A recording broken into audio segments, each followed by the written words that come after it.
Hey guys, this is Jasu and welcome back to Let's Play Final Fantasy Tactics 4 Job Fiesta. So, just like I said, I did actually a lot of sort of brushing up on my Final Fantasy Tactics lore since the last video. Or I say a lot, I spent like maybe 10 minutes going over some Chronicle biographies, some tavern rumors, and of course the Germanic scriptures that I talked about last time. So I don't want to spend a whole lot of time on this, even though every time I say that I end up rambling on about this shit for way too long anyways.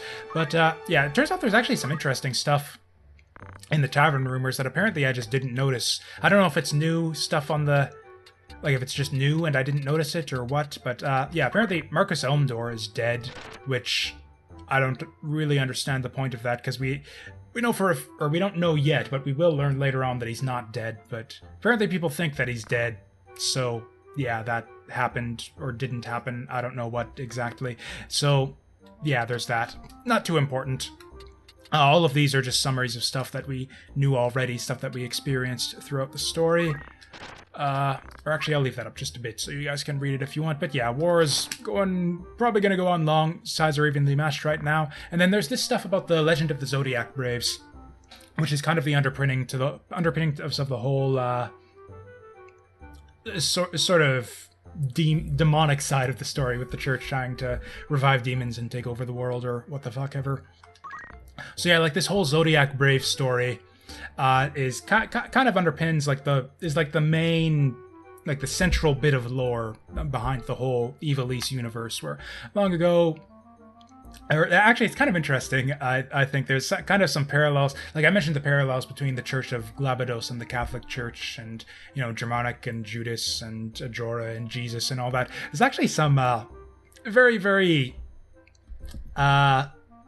loose connections with actual Japanese history too, what with you know, 7 warring kingdoms vying for dominance, and then one, and it's funny, it's not actually historical, but if you look in actual depictions of the warring states era in Japanese history, you see a lot of depictions of Oda Nobunaga, who was the historical dude who kind of set into motion the unification of Japan. And he's often portrayed in a lot of Japanese media as like this kind of dark, evil figure, often like a sort of influenced with sort of demonic underpinnings to his sort of strategies and stuff. Like you can see in like a lot of anime and video games, Nobunaga depicted as like this sort of black magic, demonic, evil figure, which is kind of interesting.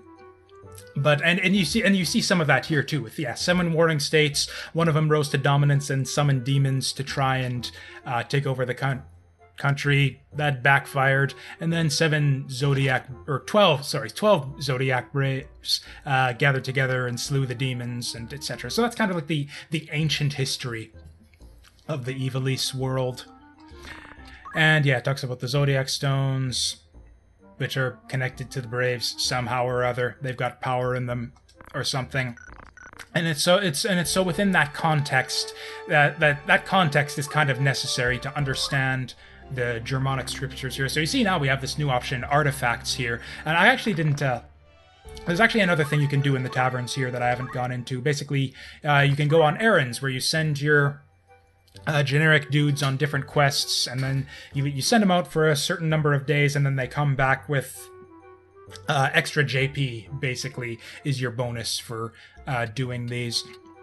And also there's another bit where sometimes they'll come back with treasures, and they'll uncover different locations, but none of that is actually relevant at all in terms of gameplay. It's like basically the artifacts they bring back and the locations they uncover are just extra things for you to look at in the Chronicle, and a lot of those are references to other Final Fantasy games, and kind of helps flesh out the whole Ivalice universe a bit more as well. So it's kind of neat that that's in there, but gameplay-wise, your only benefit there is, or I think there's like some extra maps that you unlock by doing some of the errands later on in the game. Like I think that the final, like, super hidden, like, secret dungeon is unlocked by doing errands But other than that, your main gameplay benefit for doing those is JP.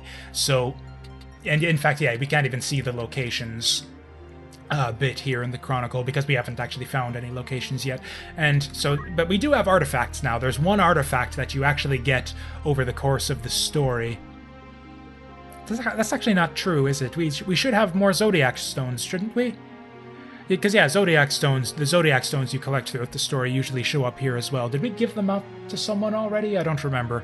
Anyways, but we've got these Germanic scriptures here. So now, historical account of Saint Ajora's life recorded by his disciple Germanic, which is, again, like I said, basically the Gospel of Judas, effectively. And this one's actually unique. This is the one artifact you can actually interact with. If you press triangle there in the menu, you get this nice little bit of side story here, where it tells you all about kind of the real story of Saint Ajora and the Church of Glabados and all that. I'm not going to go into it in detail. You can kind of just pause the video and read along here if you want. But it basically the story told by the church is that there was sort of a reoccurrence of the Zodiac Brave story in somewhat relatively recent Ivalice history. Like the whole thing with the Zodiac Braves and the King of Morond unifying the kingdoms and stuff is kind of ancient history that's not really depicted in any of the Ivalice games. As far as I know, I don't actually know where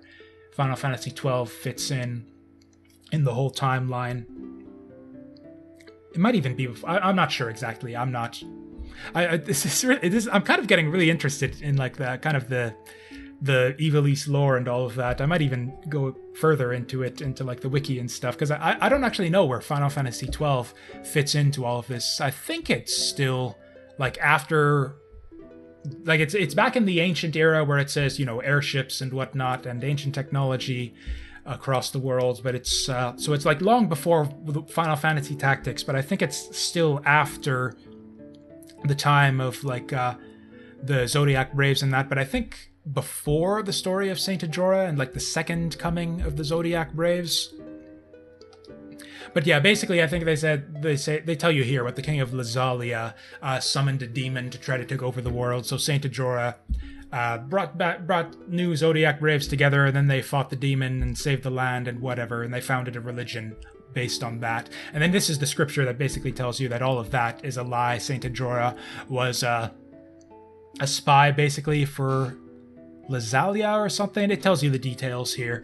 Basically, the big revelation here is that the church is full of shit, and the real origin story of Saint Ajora is that he's not divine at all, not the son of God or anything like that. He was just immortal, and some people decided to, and they basically built a cult.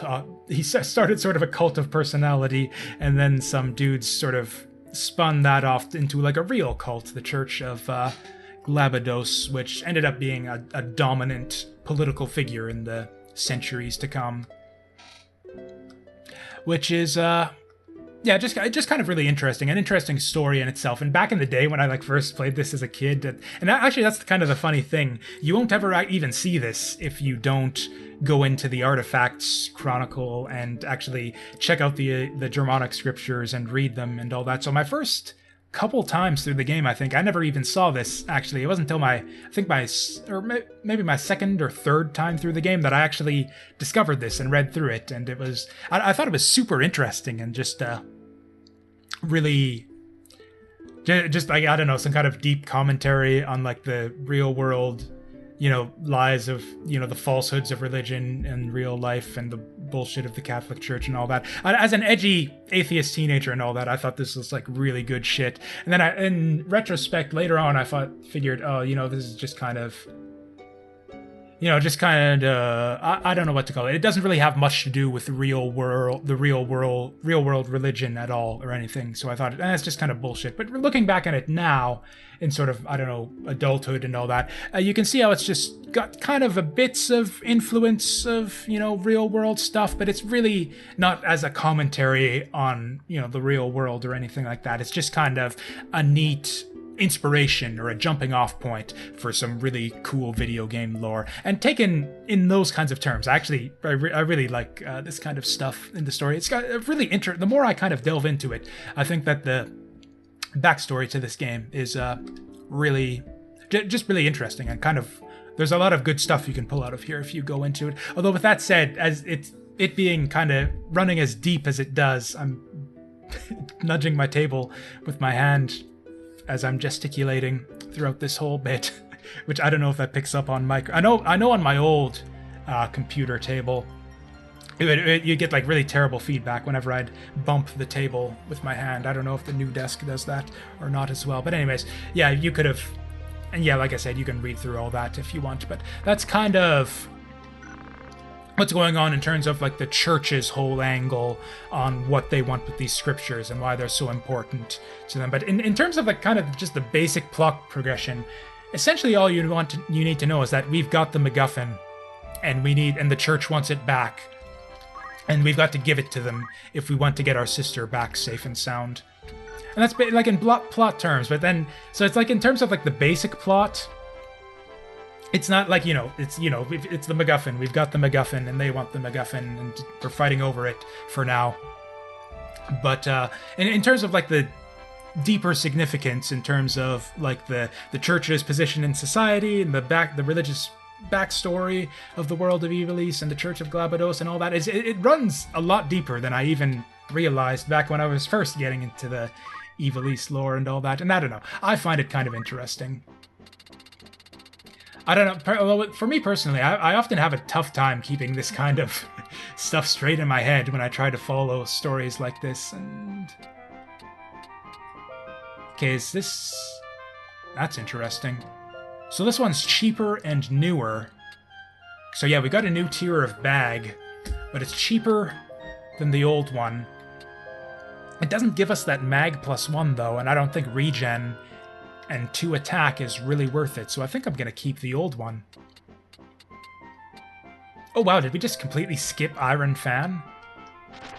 That seems kind of weird, but yeah, okay. Yeah, apparently we missed the Iron Fan at some point, and we're just skipping straight ahead to the Goku pole.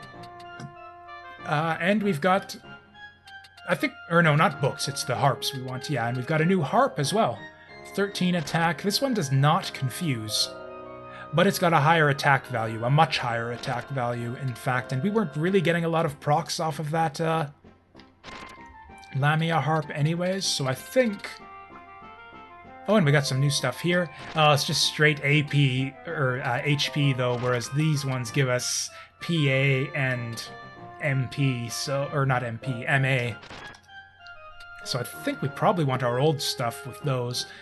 Oh, and as soon as we get the Jujutsu. Oh, and this has got even more attack power than the old ones. Oh, this one makes you immune to KO, but I'm trying to think, are there even any enemies that, like, deal instant death?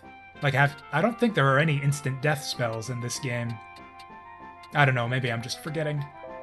Magic Ring. I just kind of want to check out some of this new stuff, so I know what I'm shopping for. Oh, okay, this boosts all your elemental damage. We don't really have any of that. But it also makes you immune to a bunch of stuff too, which is pretty cool.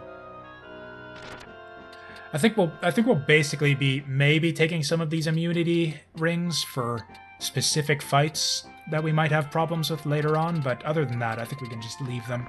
Yeah, I think I'm ready to go in and fit people. Oh yeah, we'll probably get a new bow somewhere too. Do I have to go all the way to Egros to get that? Yeah, 16 HP versus 2 PA. I think we want the PA there. Whereas HP and PA will take that. Oh yeah, I guess, do we really want the diamond bracelet? I think we do. Until we get like I forget what it's called. There's a better power glove coming up that gives you +2 or 3 PA that we'll want eventually, but until then, I think, yeah, we just want all the damage we can get. Lamia harp replaced by the bloodstring harp. You know, I wonder if that's even worth it. Oh yeah, that's right, because yeah, it's not just the attack, the PA, it's the average of PA and MA, so yeah, that'll be a fair bit of extra damage. Yeah, that we don't need. That we might as well take. Like, yeah, did I miss the Iron Fan, or did they just seriously just give us 2 of these at once? There's no extra Oh, and this one puts Atheist on the enemy too. Oh, okay. That's not necessarily a good thing, because if you lower their faith, because that basically lowers the enemy's faith, which is actually a bad thing if you want to stick status effects on them. It'll lower the chances of your hitting with your mystic skills. But it's got 1 extra damage. That's not very good. Nevertheless, if we're beating on someone with sticks, then we probably don't care about status effects at that point. Typically, the sequence is we debilitate them with whatever status effects we want to put on them, and then we start beating them to death with our pole. So yeah, I don't think that the Faith Down effect is going to be that significant. Oh god, 40 HP versus 2 MA. Or do we get a new robe? We do, but it's still at minus 2 MA. That's really significant in terms of like our odds of hitting with stuff. Are we just gonna keep her at low HP? Like that... that's tough. I'm gonna buy it. Oh, I was gonna say I'm gonna buy it but not equip it, but I guess we'll try it out, and if I get too pissed off with the lower odds of hitting stuff, then we'll just keep the old one. Minus MA for 2 PA. Her attack strength isn't that great, so... Or I don't know, 16 damage is 16 damage. Because that is what 2 weapon power would do for us, I believe. Well, we'll definitely give her the power garb. Oh god, I've gone on... Yeah, like I said I was going to keep it short, but yeah, we've gone on like almost 20 minutes, it looks like, with the story bullshit and the shopping bullshit.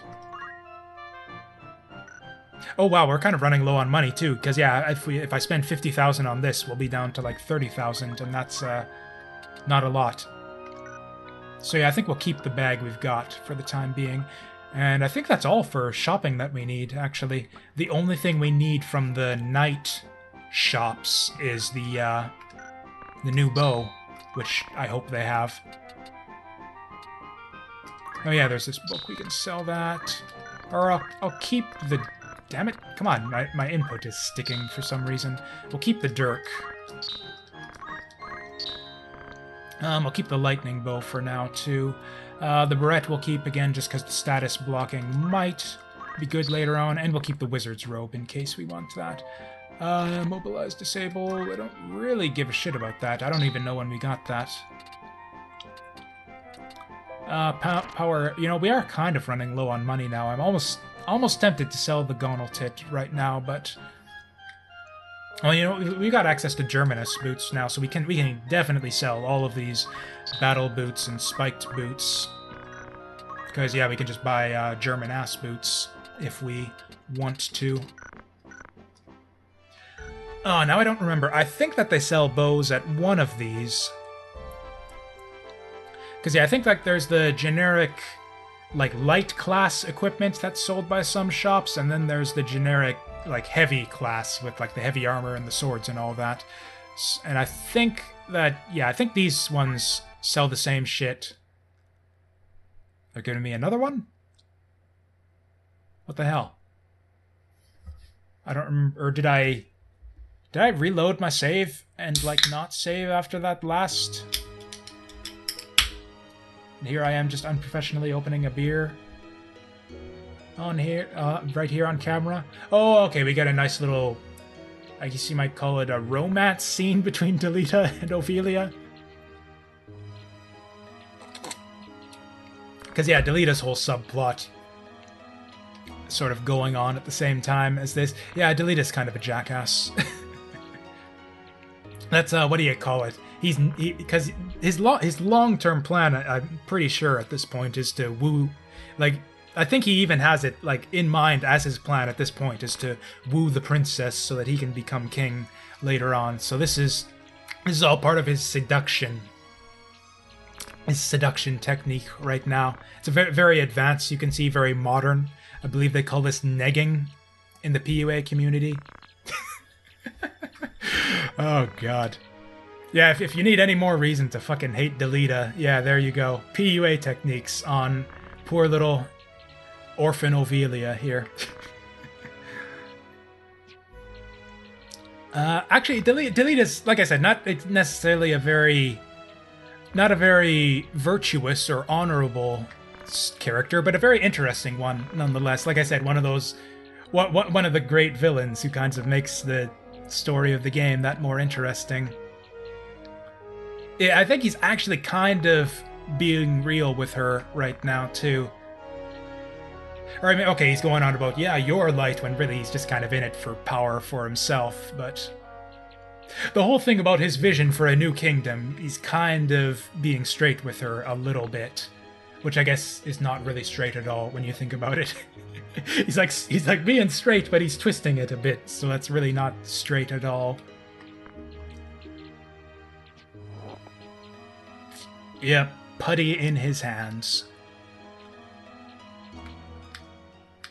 And of course, I'm kind of just basically spoiling what happens later on, of course, right here. When seeing the scene for the first time, he kind of comes across as, you know, genuine and, you know, kind of a little bit of a romance budding between the two of them.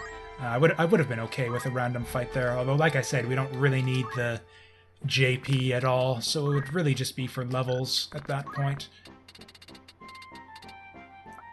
Yeah, there's nothing here that we couldn't get at the other place, so I think it's, if there's bows to be found anywhere, it would be here.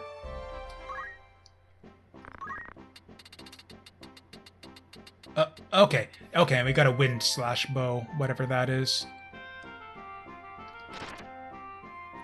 Wind element? I didn't even know that was an element. I think it has the same damage. Oh no, it's +1 damage too, so yeah, we're gonna take that for sure. Yeah, give me that.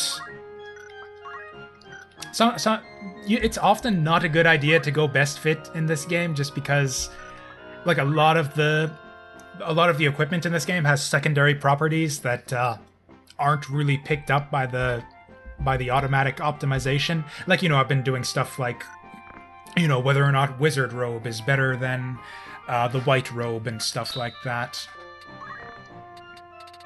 Yeah, now we can definitely get rid of these old ones. Like, yeah, for example, like the jump from... Oh, yeah, we don't have any of our good equipment here. Whatever, but, you know, like I've been showing this whole time, sometimes equipment upgrades aren't necessarily that good for you, and I don't know, just a weird thing of just, like, the way the game is kind of unbalanced with the way it distributes equipment sometime. Like, yeah, like the upgrade, like, for example, yeah, like Lightning Bow to Mithril Bow is not necessarily a great upgrade, and actually, on average, I think you actually lose a little bit of damage because you lose the chance for that lightning proc. I'm actually going to save it here just to make sure I don't have to redo all of that shopping and stuff. I actually don't remember this fight at all, so this will be interesting. Anyways, we've now gone off into the Rafa and Malik bits of the story here. Or they have different names in the new translation. I didn't actually catch what Malik's new name was in that last story scene.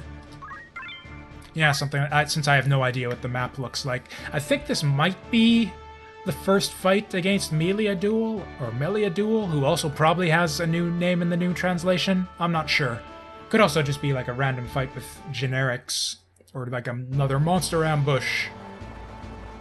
Oh, right, this one. Okay. And yeah, it is just a fight with generics. It's basically just a random fight that has nothing to do with the story, other than, you know, adding a little bit of flavor. It's deserters from the Order of the Southern Sky. You'd think, yeah, oh, okay, my mistake, catch you later. It's like...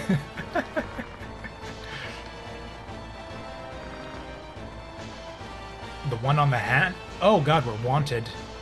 Okay, so it looks like they do have a good reason for engaging us after all.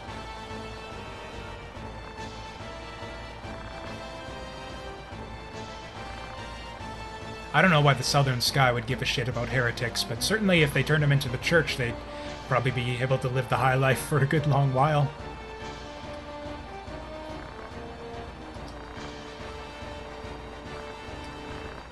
Okay, so actually this does kind of have a little bit of a story purpose. It lets us know that we are wanted men right now.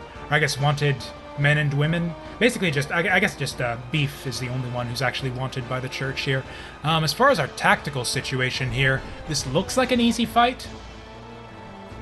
Those chemists probably have guns, which will be tough, but... Oh, also they've got a female thief, which could be bad for us. But the rest of them are all dudes, which could work to our favor. They've also got squires, who are basically garbage at this point in the game. 1, 2, 3. Oh, we can actually get him, and he goes next. I'm actually gonna go here. That's really risky. I probably shouldn't do that. But then again, we kind of do want to advance on them as fast as we can, since... Yeah, these guys have got guns, and guns are bad news. Especially at this point in the game. So I think what we want to do... 1, 2, 3... We could also... Yeah, we're gonna have to go hard on these guys. So we're gonna steal hard... What? Oh, right. Yeah, I fucked that up. I wanted to be 1 space forward. Yeah, okay, so that was horrible. That was really bad. Oh, well. Hopefully not too much damage. I think he... If these squires might have maces and axes equipped as well, so... Okay, she's just dead. Oh, you know what? The defense there might save us, but it probably won't. Yeah, between 2 gunshots and this guy charging on us, yeah, I think we're fucked. If we get lucky, he throws stones and we get knocked back 1, but she dodges it. Great. I don't think that the defense actually does anything for us from the gunshots, though. So yeah, she needs to dodge this, and even then it won't help, because the thief is going to kill her. That was a tremendous blunder on my part. Oh, they've got an archer, too. Oh, but he's not going to finish her off. Probably, I think the AI has a good reason for doing that, though. They probably expect that she's going to get finished off by the squire there. I could try to kill him. Or no, I can't. Yeah, that won't work. Yeah, like I said, I think we got to go, like, fast forward here. Oh, wow, we can actually get this off before he does. I wonder what else we can... Silence. I don't think... Yeah, charge doesn't count as magic, though, so that's not going to do anything for us. 60, 56... This one's got better odds, though. Not sure what to do here. I could just go on the assumption... Oh, she's gone already. Okay, that's good. Makes sense, she's a thief, so she'd be faster than the rest. Okay, I could just go on the assumption that T-Bone is going to dodge here, because we kind of have to hope best case scenarios. And we could go for the repose on the 2 of them. I think that's actually the best course of action here.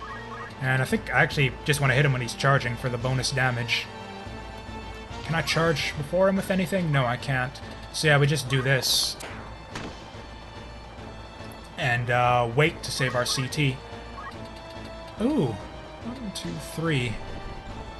This guy's actually doing decent damage with this. I don't think we want to go on that side. 1, 2, 3. Yeah, we want to get a little bit away from the squire. And the thief, I think. Nah, we'll get him right into it. And then if they go on him, then... Oh, shit. A crit might actually finish him off here. Ah, well. So close. Oh, it's got life drain. Holy shit. Ah, fuck off. Okay, so that was horrible. Sounded like a crit, too. Maybe that's just the sound that charge makes. Okay, that's also horrible. Yep, that's a complete whiff on everything.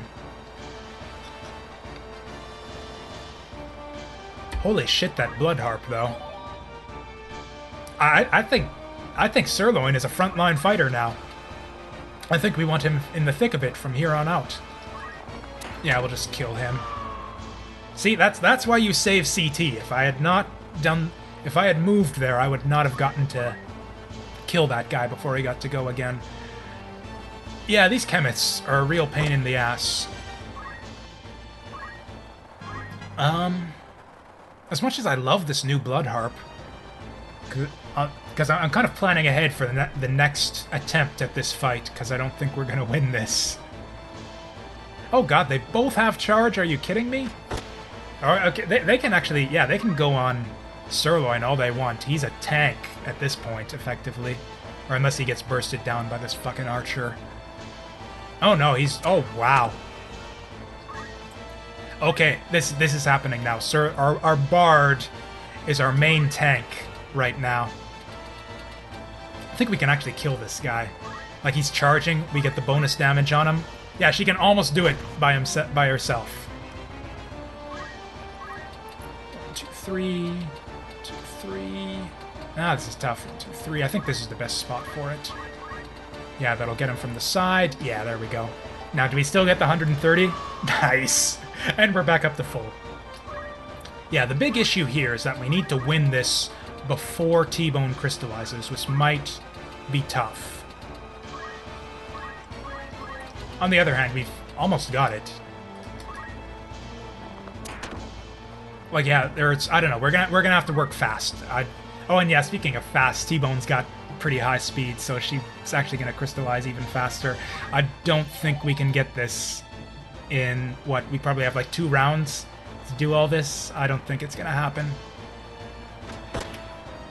In fact, this looks like an easy fight too, so I think what I'm gonna do, yeah, I'm gonna reset it, because I think, looking at the time right now, I think I can win this fight in like 10 minutes. If I restart it now. I probably should have restarted it earlier with that in mind, but yeah. It's my fault, I guess, for blabbing so much about story bullshit at the start. I feel like it's... I don't know. Looking back on it, I kind of regret like doing that as much as I have been, just because, I don't know, it's interesting to me, but I don't know how interesting it is to you guys to hear me just like ramble semi-coherently, at best semi-coherently, maybe quarter-coherently, about the story that I honestly don't even really fully understand myself. I don't know, I'm just kind of thinking out loud about stuff that I read about the story and just kind of what my thoughts are on it at a given time, but I'm not really good. I don't know, it doesn't feel good to me. And again, because of kind of the new uploading schedule and my new shitty internet connection, I'm basically backed up, or not backed up, the opposite of backed up. I have like almost no new material at this point, so like if everything goes to schedule, this video will be going up like 3 or 4 days from the time I record it. So by all means, like I said in the last video, if you've got any feedback or anything, this is the time in the series to get it in. If you like the stupid little diversions about the story, by all means tell me that.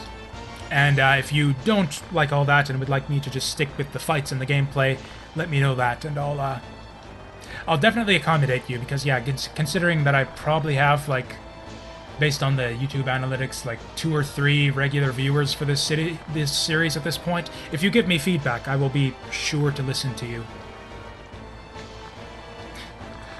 Okay. I probably should have saved all that bullshit about leave feedback, YouTube analytics, new recording setup, etc., etc. for like the bullshit outro and stuff, rather than sticking it here in the middle of a fight, but whatever. I don't really have a plan. I don't know if you guys have realized this at this point, but I don't actually have a plan at the outset of each video for like what I'm gonna... Like, sometimes I have a plan. Sometimes I have an idea and I write it down on my notepad and it's like, oh, that'll be a good thing to talk about in the next video. And so sometimes I do that, but otherwise, no plan. I just say whatever comes to my head, which is usually bullshit and a bad idea. But, okay, so... Okay, I'm gonna check their skills, actually. I'm curious to see if... Okay, they've got items this time. Which means kind of... I don't know, I don't think we win the slow attrition race, though. This guy has nothing. He's got Beastmaster.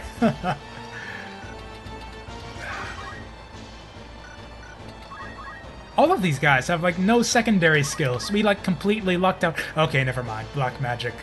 Black magic is a problem. And what's she got? Nothing. All of these guys have nothing. It's a tough call at this point, because the problem is like, sure, if we get her forward and she whiffs, she'll probably die instantly from just the squire and the guns trained on her.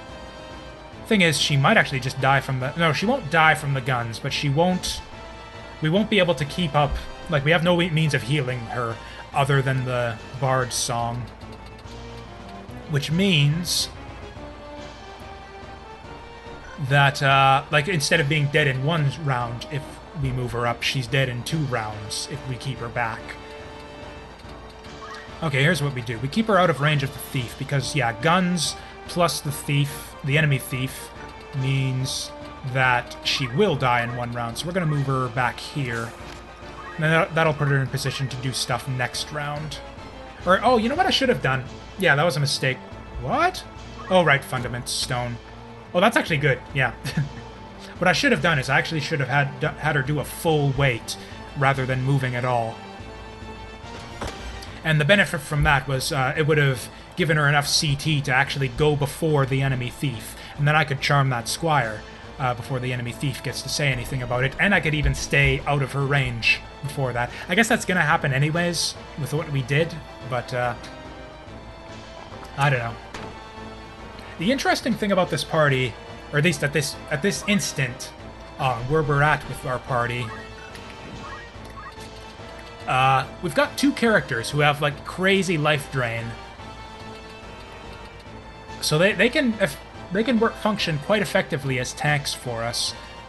Oh yeah, I didn't check what weapons the squires have. They've got an axe and a sword, so that axe could be dangerous, but it's probably going to be terrible for them. It's probably going to whiff. So I think we actually get to work on the ranged enemies, who are a lot scarier. Or I guess we'll just go to work on whoever we can get the most damage on, which I guess is this guy, or I guess whoever's got the best odds. 55, 52. Oh, except we're going to charm this guy, so I don't want him too damaged. Oh, this is a tough call, and I said I was going to do this fight fast and everything. Okay, that guy's the only one in range that we can beat on, really. So I think, I don't know, between this... Or, oh, you know what? Yeah, I'm just stupid. Yeah, don't go with the damage. Go with the sleep. Yeah, that'll be good for us if it hits. That'll be really good. Way better than, like, what, 60 damage or whatever we were going to do. Ah, shit, everyone's out of range. 1, 2, 3, 4... He's damaged a little bit, which is kind of scary. You know what, I think if we go here...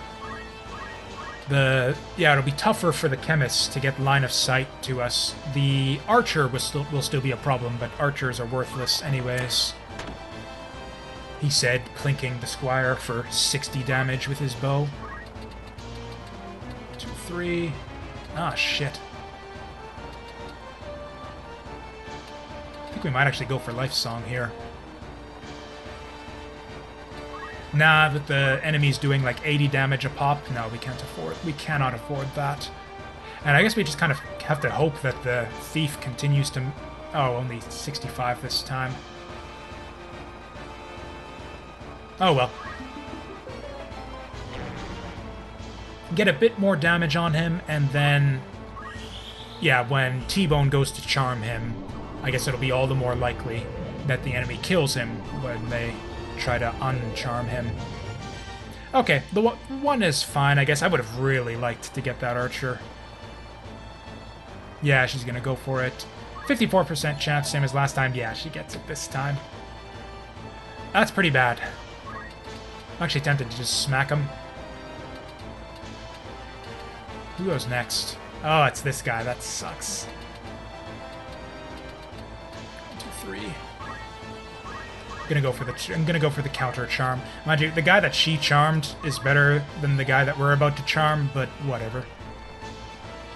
And this should put her away from the line of sight of that chemist there. Oh no, he's going for it. Okay, so we got 48 damage on him, and we stayed in a safe position. That's decent. What's he doing? Oh, he's waking up his buddy with the stone, that's right. Yes, yeah, status ailments that the enemies can hit each other out of aren't good for us on this map. Oh, and they've got the potion as well. That's actually good for us, because if he's potioning, then he's not gunning. So actually the Life Song might have been the way to go here. Because yeah, we just damage the enemies constantly. And then, so then the chemists have to keep up with the heals on their buddies. Oh, we've got such a good sleep here, though. Oh, they're so fucked. Oh my god, look at that! It's just, they're just begging for it. Oh, we got to. Okay, and is anyone going to get to hit her before that goes off? I need to check the AT. Okay, good, yeah, so she's going to be done charging by the time the enemies get a turn. We need to take care of that. Oh, you know what? Yeah, we gotta rescue. Or in fact, it's not even a big deal to it's not that big a deal to hit him here, since he can just drain the life back anyways by hitting someone. It's a bit dangerous to take him above here, since that does put him in range of the guns. That is a lot of damage, but hopefully he'll be able to heal that back. Oh, it gets him a magic boost too, so then that'll help him hit even harder. And I think we just go for the... she's probably got high evade, though. Oh, that's actually not bad. We're gonna go for it. Fuck! Oh, that was a really important hit. Okay, we are actually gonna move back here, because that'll take... Because, yeah, he's gonna get killed by those chemists. We doubly needed that to hit, because A, it would have given him his life back to help keep him alive, and B, it would have damaged the thief, so that the chemists would have maybe been compelled to heal her, as opposed to shooting us.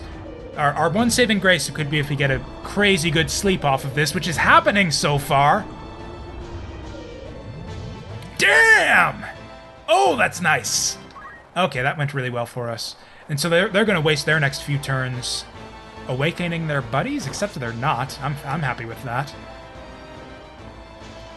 Okay, so that's both of their gunners down.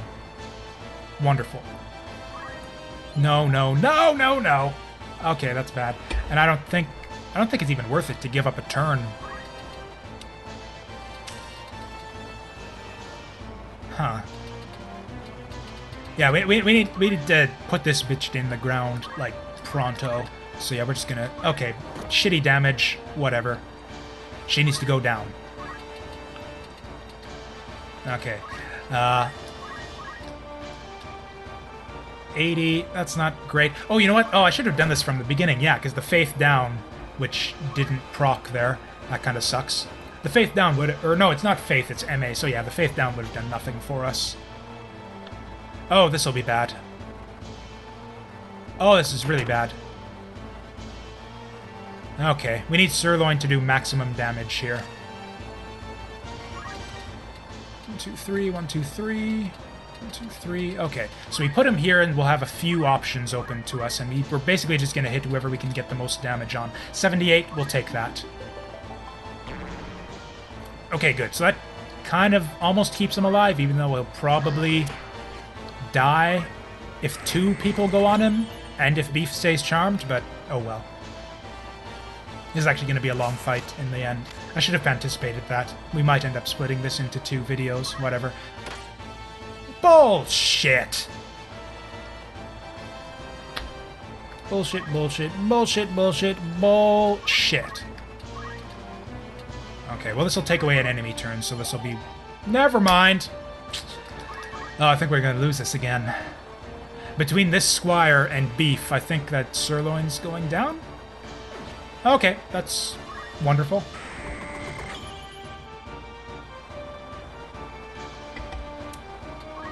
She's damaged a little bit, so we're actually going to go for the Invigorate here. Oh, that's kind of shitty odds, though. I can't... You know, just to save the CT, actually. Yeah, I think we do this. Actually, oh, Atheist!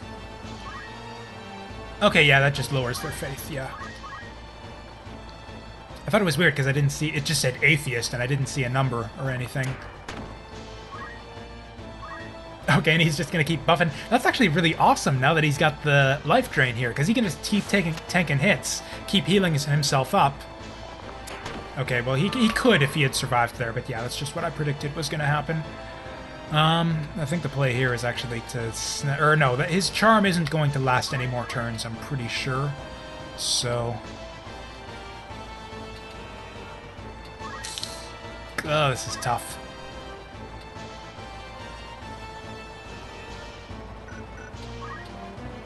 I think we save CT here. Yeah. Shit! Let's just scream it right into the mic. That's how angry I am at what's happening now. Okay, that's probably a reset. I guess I'm going to play this out just because, I don't know, dramatic effect, but yeah, this is basically a loss at this point. It's weird, this looks like an easy fight on paper, especially with 3 fucking enemies slept right there. How the fuck am I losing this? I'm just horrible at this game, apparently. We got one of them, at least. 1 for 1. Sirloin is basically avenged. Kind of, I guess. Or actually, you know what we want to do is we want to charm this guy. That'll take away his turn. He's got 84% chance. Awesome. We might actually win this yet. Outside chance, but, you know, it could happen. If he gets a lot of damage on this thief, which of course he won't.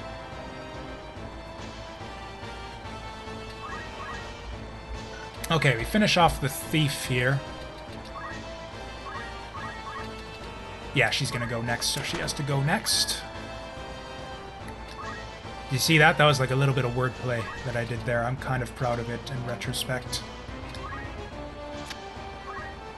Okay, we're gonna take down... We're gonna wake up this guy first, because he'll be easier to kill. And then we go to work on the... Ooh, that's not good. Yeah, then we go to work on the chemists. Invigorate, drain him. That's not great odds, but... With luck, Beef will get the next go. And he'll be able to finish him off before he gets to do anything. Well, that sucked. We really needed that to hit. Okay, that isn't the 60 damage I was hoping for, but, you know, it's a little bit. Actually, I think he'd be dead. I think he would be dead if I wouldn't have whiffed that.